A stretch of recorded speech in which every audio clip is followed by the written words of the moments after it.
listeners, and welcome to the latest episode of Extra Extra. It's all about whiskey. This week it really is all about whiskey. But before we get too far ahead, you over there, me, speaking with me, okay, you're Joshua Hatton. I am, in fact, Joshua Hatton of the Guilford Hattons. And me over here, I'm Jason Johnston-Yellen. And I'm here every episode hosting this with Joshua. We need to be careful this episode, Joshua. Okay. We got a very angry, I would say outraged email from Oliver Chilton. We've spoken about here. We've spoken about on One Nation Under Whiskey. We've spoken with him on One Nation Under Whiskey.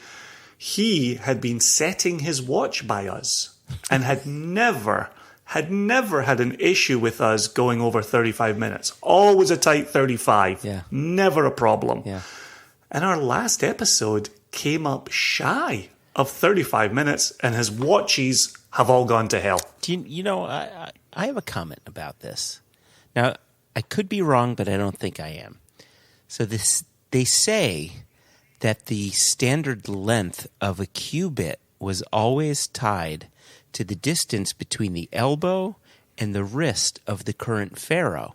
And therefore, anytime there was a new pharaoh, depending on his or her arm, the size or length of a cubit would change. And therefore, I think we are always at 35 minutes.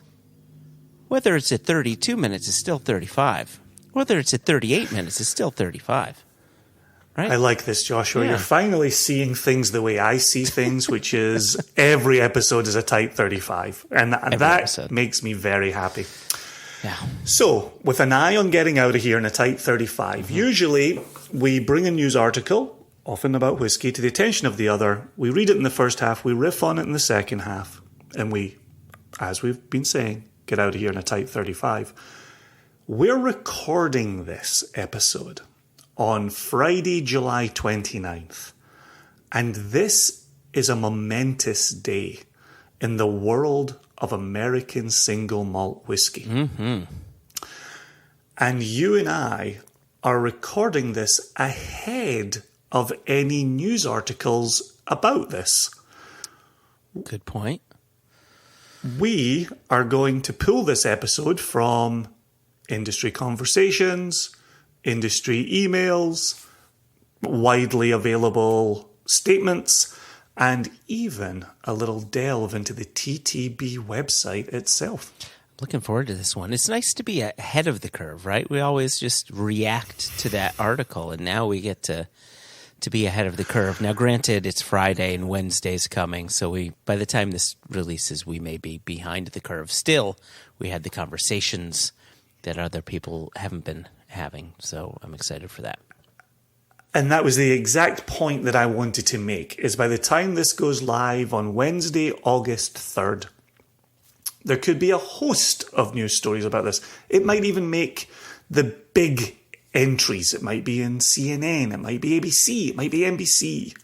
Wow. Might be the BBC, for heaven's sakes. Wow. I don't think it'll make the BBC. But it all kicked off for me yesterday, Thursday.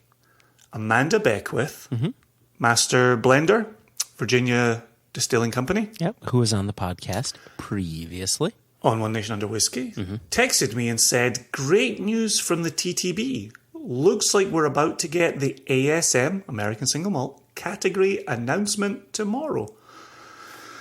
We talked about that being very exciting, and then she said, after a 60-day comment period, the ruling will be made final. And a key point from her, it's been such a long road. Not long after that text came in, you and I were texting. We had a comment with Matt Hoffman over at Westland. And we were both texting with him ahead of our meeting, and then we actually met with him. Not about this designation, actually. About something else. And then he did the classic Matt Hoffman. Excellent delivery. Pro delivery. Yeah. NPRM for ASMW drops tomorrow. See, That was one step away from the Wolves run at midnight.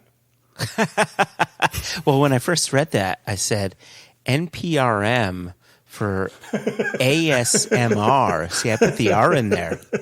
And I'm always like ASMR. Is that where you talk like this, nice and quiet? Yeah, you really drive my wife and your wife and my brother really crazy with mouth noises. But no, it was not.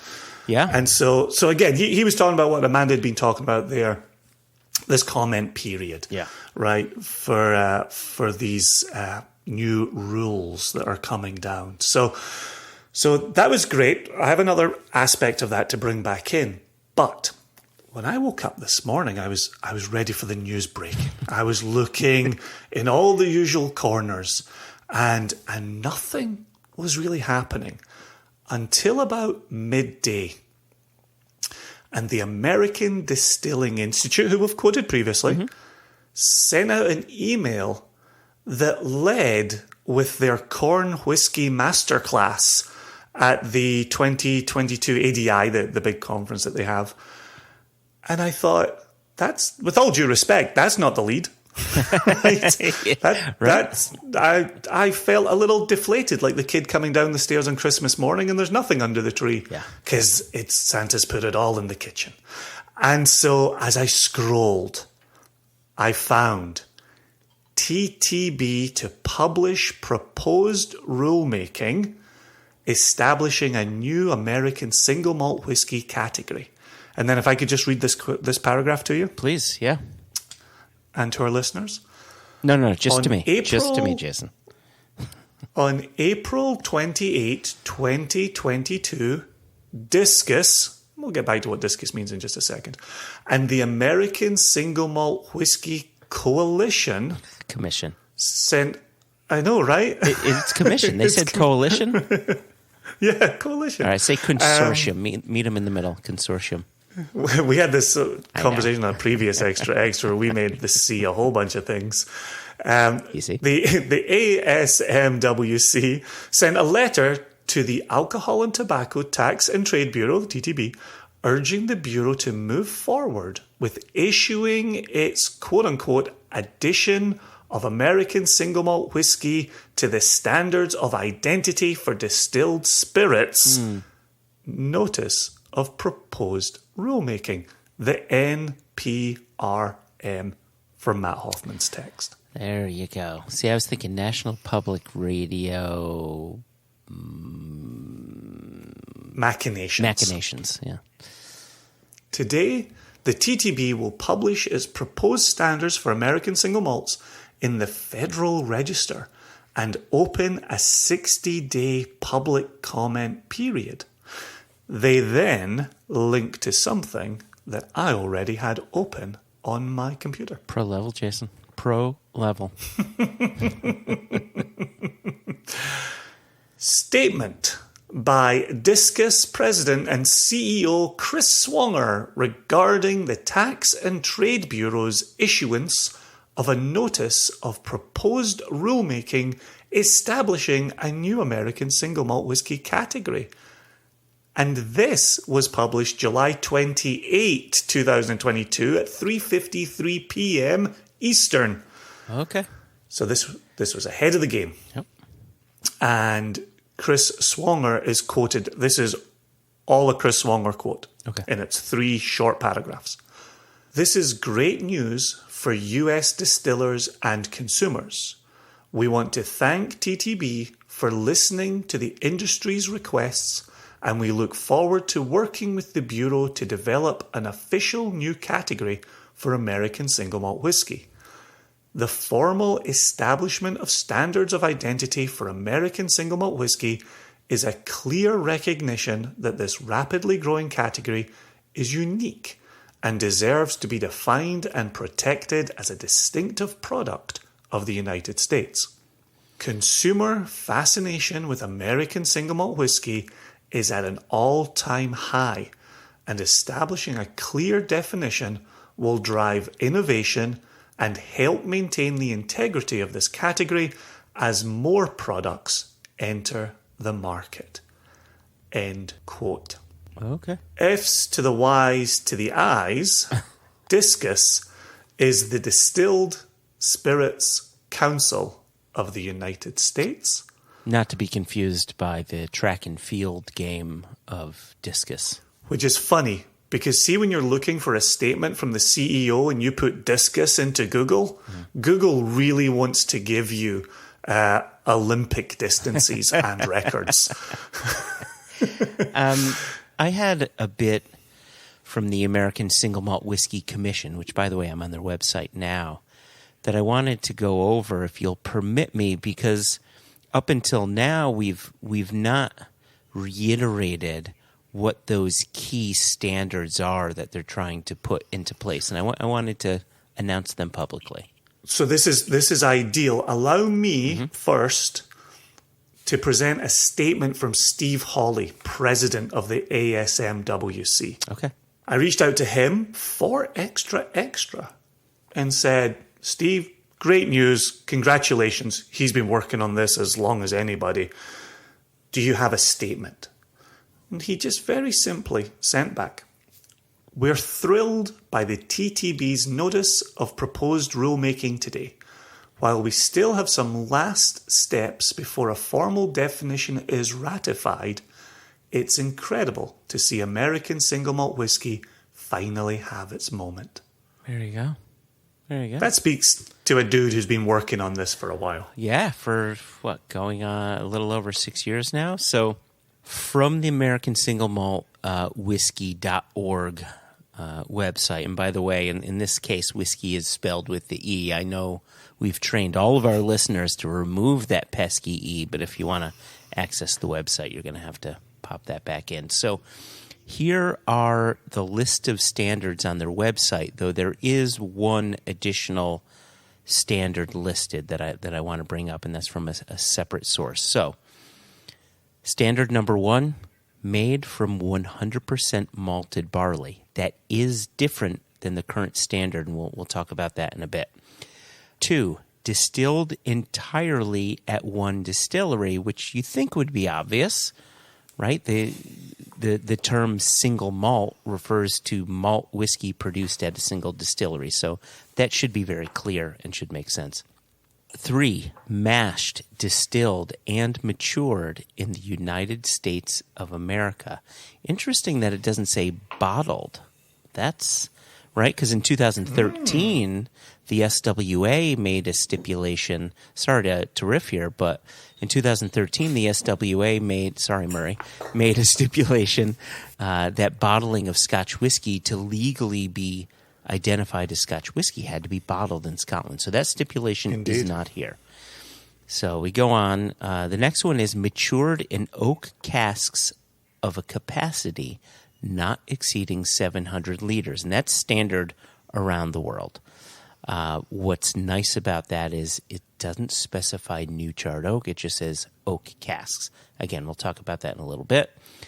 Distilled to no more than 160 U.S. proof, which is the equivalent of 80% alcohol by volume, which I think is the same exact stipulation for bourbon or rye, right? You can't distill beyond that 80% alcohol and have that product be bourbon or a rye product be called rye. It has to be distilled to no more than 80%. And then finally, bottled at 80 U.S. proof or more, 40% alcohol by volume. And then there's one more standard that's not listed on the American Single Malt Commission's website, but I found it on Beverage Dynamics, which published an article earlier today. And the final standard lists no neutral spirits allowed.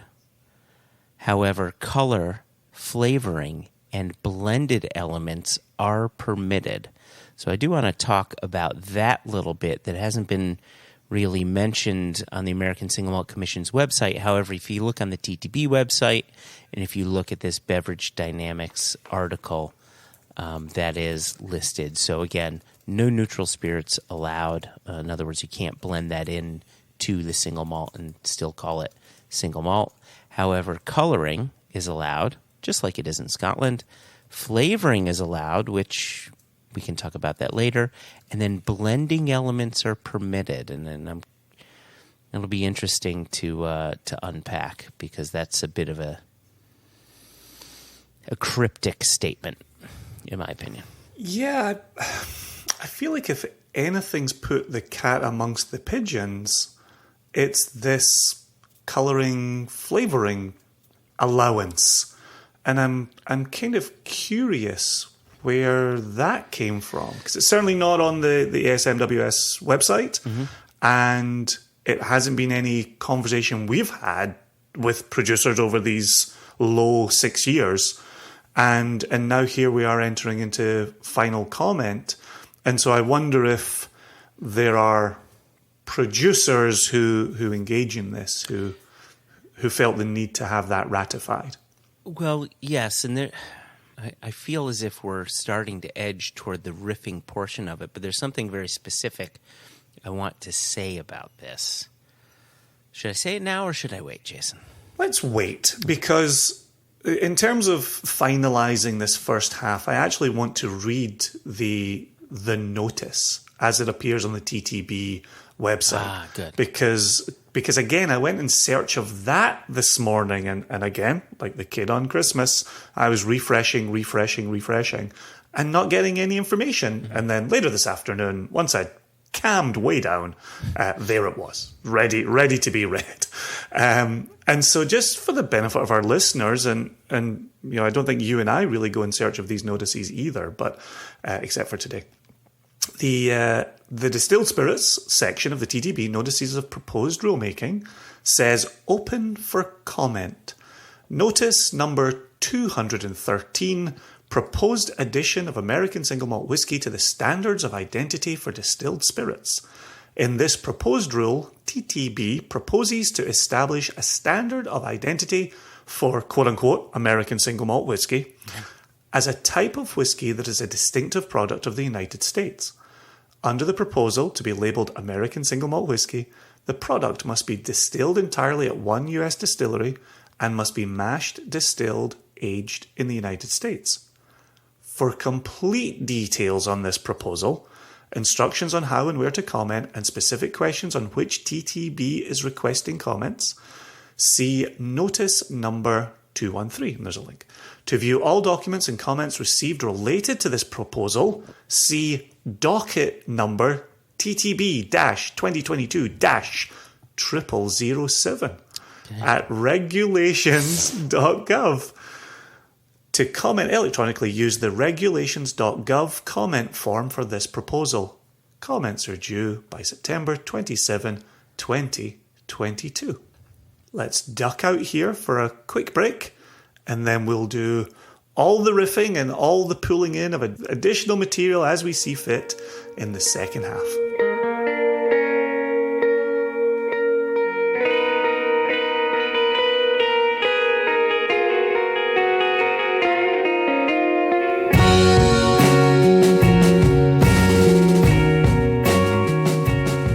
You were a patient boy towards the end of the first half. There was a riff that you felt building in you, but you sat on it, so to speak. I give you the floor now to allow that riff to go free.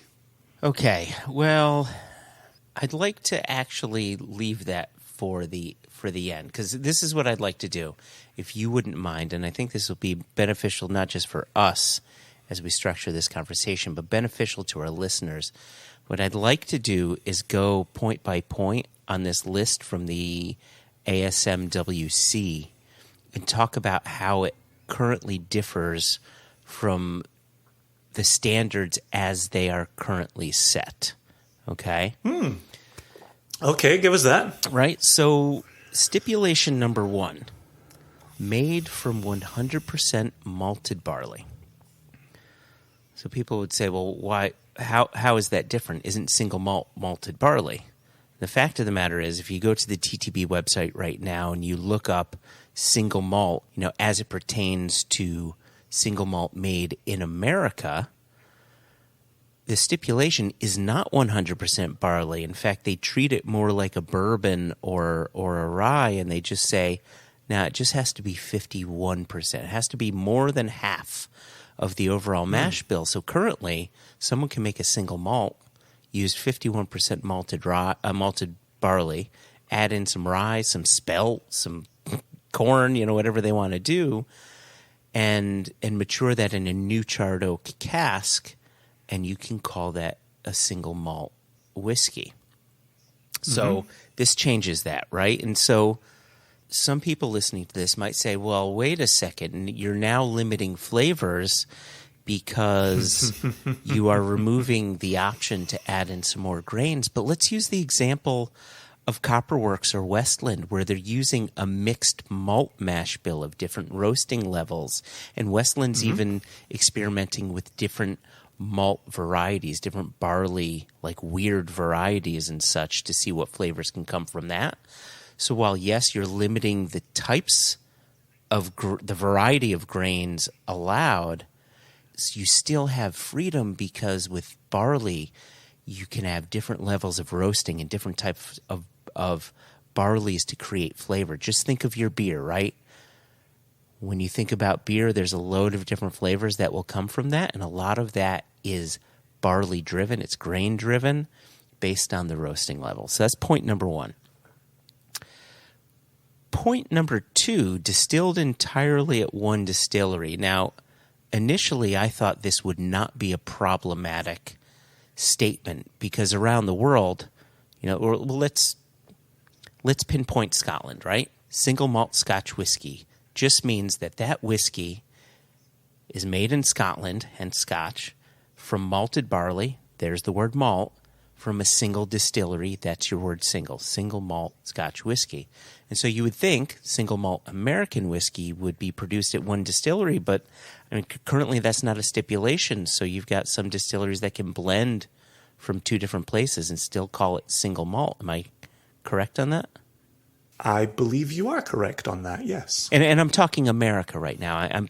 I've moved away from Scotland as the example, and now I'm back in the U.S. because there is no stipulation saying this malt whiskey is, right? Yeah, we're certainly not doing that in Scotland. Yeah. I can assure you of that. Right, so that tightens things up a little bit. Mashed, distilled, and matured in the United States of America. That doesn't seem problematic to me.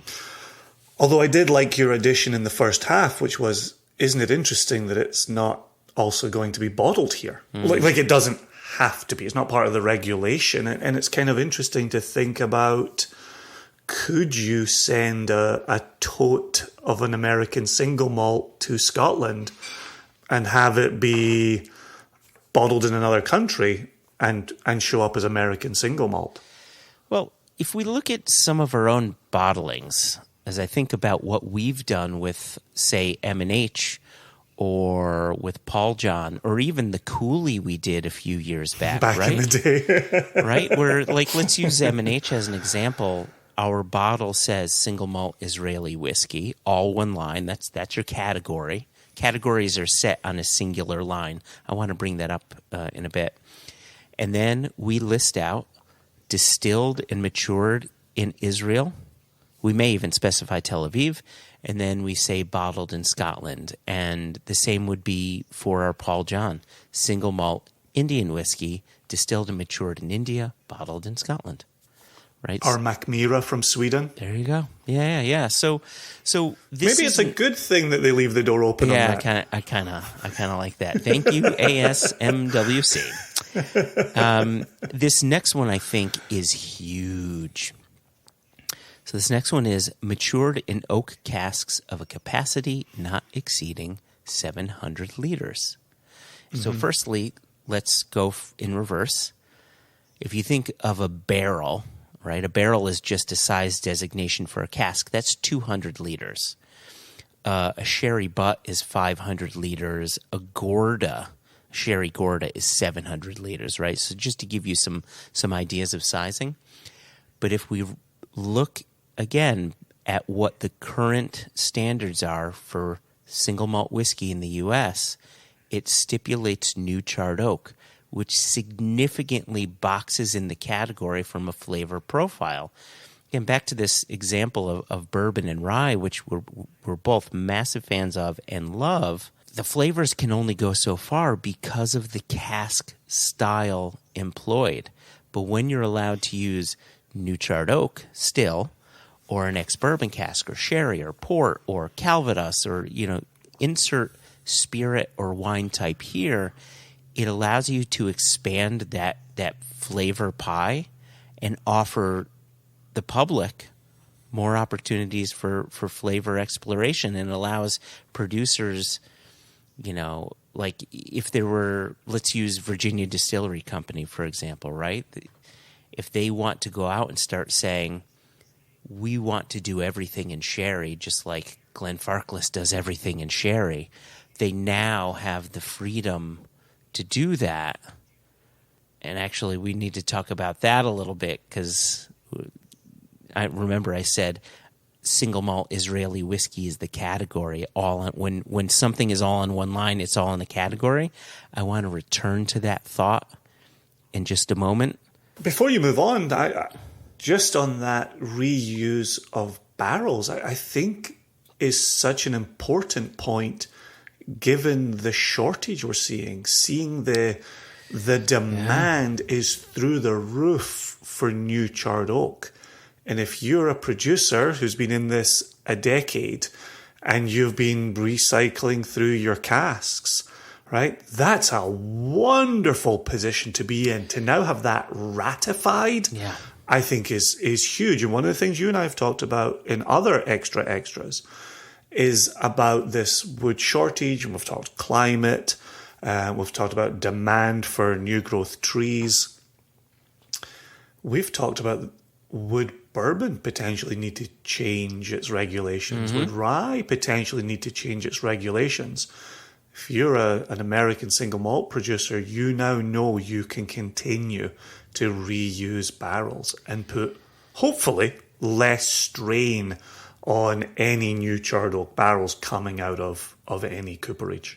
Well, let's stay on this, just because you bring up an excellent point, and I just want it all sort of sandwiched together here. Westland has been selling whiskey for just about as long as we've been a company. And they've been putting stuff in new charred oak and sherry casks and ex-bourbon casks and port casks. Virginia Distillery, Copperworks, right? All of these players, Balcones. Yep. And so one would think, well, wait a second, why does this even matter if the producers are already doing this? If you're sitting at home and you have a bottle of Westland or Copperworks or Balcones or any of these American single malt producers, take a close look at their label and you'll see that the word whiskey is on a separate line from the word single malt. And that's very important. That is their loophole to be able to produce the whiskey they want while being classified as a whiskey, right? Remember what I said before. Your classification is on a single line. So right now, you have to have at least two lines. American single malt, next line, whiskey. Now, we'll be able to put the classification all on one line, American single malt whiskey, which sounds almost as if it's like, who cares? But I think it really is important, right? It's like putting a capital letter on someone's name, right? It really presses the point that there's an importance put upon this when it's all on one line. I think when you ask who cares, the government cares a whole lot, because you and I have moved American single malt whiskey around the country, and it's been packaged by one and picked up by another and delivered to another. And if that paperwork is not consistent with government, federal regulations, anybody at any point can say, I am not accepting this. And whether or not you have American single malt on one line and whiskey on another line, and whether you move this around the country as American whiskey as opposed to American single malt, makes a whole hell of a difference to whether or not you will be successful. And to have something ratified by the TTB is huge. Absolutely huge. And I feel fantastic about this news, let alone our friends who are distilling and maturing this product day in and day out. Yep. Okay, let's move on. There's 3 more points. Distilled to no more than 80% alcohol by volume. I don't know, it's just keeping in line with what we're already doing in the U.S. Now, in Scotland, you don't have such a stipulation. If you think back to, say, Octomore Q4, right, where it's quadruple distilled, and they're distilling to a super high ABV, they can still call it single malt because it's going through their copper pot stills. So the U.S. has sort of a harsher stipulation. However, I would argue that the vast majority of malt producers are not, and when I say vast majority of malt producers, I'm talking about Scotland, are not distilling to higher than 80% alcohol. So this falls well within the line of what everybody else is doing. Agreed.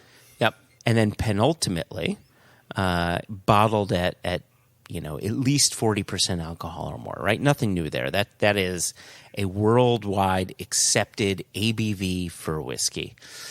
Yeah. So let's get to the last one that we thought was a bit problematic. And that is no neutral spirits allowed. However, color, flavoring, and blending elements are permitted. So I want to talk to the flavoring portion of this, and I want to use the example of straight bourbon whiskey as an example here. So before you get there, what do you take blending elements to be? Blending elements. So you're jumping the gun here. I'm not prepared to talk about that. But not riffing, just what does blending elements mean? That's the thing. I don't know. Like it is so it's nebulous, right? Yeah, it's so nebulous. We're not even sure what it means, and so I don't, I feel as if we're not prepared to even talk about that. However, I think we can talk about coloring, and I think we could talk about flavoring. Yeah, go for it. I was just curious if you, in your discussions or readings, had seen blending elements. So no, but yeah, flavoring. No, but I do wonder if flavoring is a bit of a blending element, right? Like if you think about, we've got 2 categories of bourbon. We've got bourbon and we've got straight bourbon. Now, part of a bourbon to be allowed to be called straight bourbon means it cannot have coloring. It can't have any flavoring involved, right? It just has to be just straight up bourbon, hence straight bourbon. But when it doesn't say straight bourbon, you're actually allowed, I want to say it's about 2% of flavoring to that whiskey, and you could still be called bourbon. Right? So I'm not going to name names, but there are some brands out there that are doing that without saying they're doing that. Again, I don't want to mention any names. So it's interesting that they're allowing for that practice. Equally interesting that they aren't stipulating you need to use the term straight American single malt whiskey to say you're not using that. And that's something that I really wanted to highlight. Now, the coloring bit of it unfortunately makes sense. It's a common practice within Scotland, mostly within blends and quite often within less expensive single malts. However, I would argue, and you've made the same argument, that coloring is an additive to the whiskey. Yeah. And so, and I forget, it was someone on the World Wide Net web had said, boy, I wish they would have some sort of a straight, quote-unquote, straight designation so people can clearly understand that it does not have coloring, flavoring, or blending elements included. So do you foresee a response similar to Scotland then, which is if you don't do it, you come out and say on your label, look, we don't do those things, and then rightly or wrongly you assume somebody who doesn't say it on their label is doing those things? Yeah. I mean, simply, I want to say yes. However, if you look at a Scotch whiskey label and it says non-chill filtered, all natural coloring, and you go to put that same label to the TTB and apply it to American whiskey, the TTB assumes that all natural color means you've added color to it, which makes no sense at all, right? And so does the terminology become non-chill filtered, no additional color, right? And then we're dealing with a different nomenclature than what the rest of the world is doing. And one of the things that I liked about all of these new standards that have been put into place is it puts us on a more even playing field with what the rest of the world is doing. And so having this final bit about the coloring, flavoring, and blending elements being permitted, I think can be problematic. And so it'll be interesting to see between now and September 27, when the commenting period is finally over, if people comment on that and call issue to the coloring, flavoring, and blending elements. Yeah, I've said it many times in many places. It continues to make me cross that the SWA in Scotland signed off on colour, and I understand why they did, and I understand the money that was attached to all of that, and you know, the potential losses there. I understand all of that. If you're at this doorstep of a new American category, you don't have to go down that route. You can say, no, like let's see your product stand on its own 2 feet. Let's see the color. Let's taste the flavor without other components coming in here. And it's the least sexy part of this, what I consider massive success story. Yeah. It's the one part that just leaves me in my usual position of a little slumped in the shoulders. But do you think, however, that the idea of coloring being allowed is simply to be in line with what the SWA has done, right? Think about, even with bourbon, people say, ooh, look at that color, despite most bourbon being bourbon color and color. You know, is it a way to protect sales? I'm glad you bring up that very point, because one of the places where this diverges from the world of SWA is there's no minimum amount of maturation being announced here. Ah, that's a good point. And to be fair, we've bottled 2-year-old Westland and Sherry Cask. Yes, we have. Proudly. And it was phenomenal, right? It was... Proudly. It didn't need to be older than 2 years old. Right. So it strikes me, what have we always talked about? Well, the US is a different climate. Things will move differently. What did we talked about with Amanda Beckwith? You know, the tropical maturation zone that their warehouse sits in, right?